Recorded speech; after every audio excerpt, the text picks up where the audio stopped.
Saint-Sauvant, village de 504 habitants en Saintonge.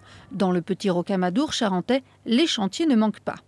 C'est la dernière réalisation effectuée qui relie la place du marché au champ de foire.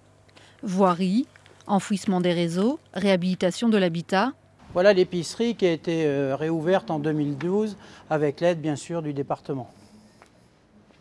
Ces 2 dernières années, la commune a bénéficié d'au moins 300 000 € d'aide du département. Une politique de travaux qui a permis de stabiliser la population du village.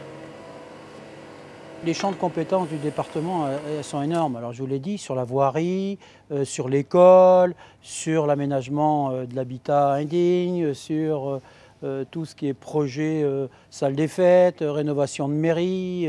J'arrêterai pas d'en citer.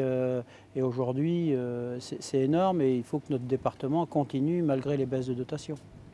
Ce matin, 300 des 466 maires de Charente-Maritime étaient présents au conseil départemental, invités à prendre connaissance des aides existantes pour développer leurs projets. Tous les 2 à 3 ans, nous réunissons les maires pour faire le point avec eux. Et comme il y a eu des modifications, la loi a changé certaines de nos compétences, ça nous permet de leur donner également toutes ces informations et puis de recevoir leurs questions, leurs doléances éventuellement et leurs suggestions.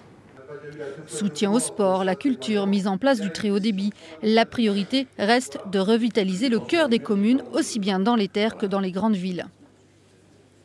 Il y a des sujets qui méritent d'être probablement poussés et d'être traités de manière plus collective, notamment les questions de centralité, de revitalisation de centre-bourg, d'arrêter l'étalement en périphérie avec les grandes surfaces ou de se poser la question d'une aide à domicile qui soit très efficace. Reste une inconnue, et pas la moindre. Quelles seront les ressources des communes et du département avec la disparition de la taxe d'habitation ?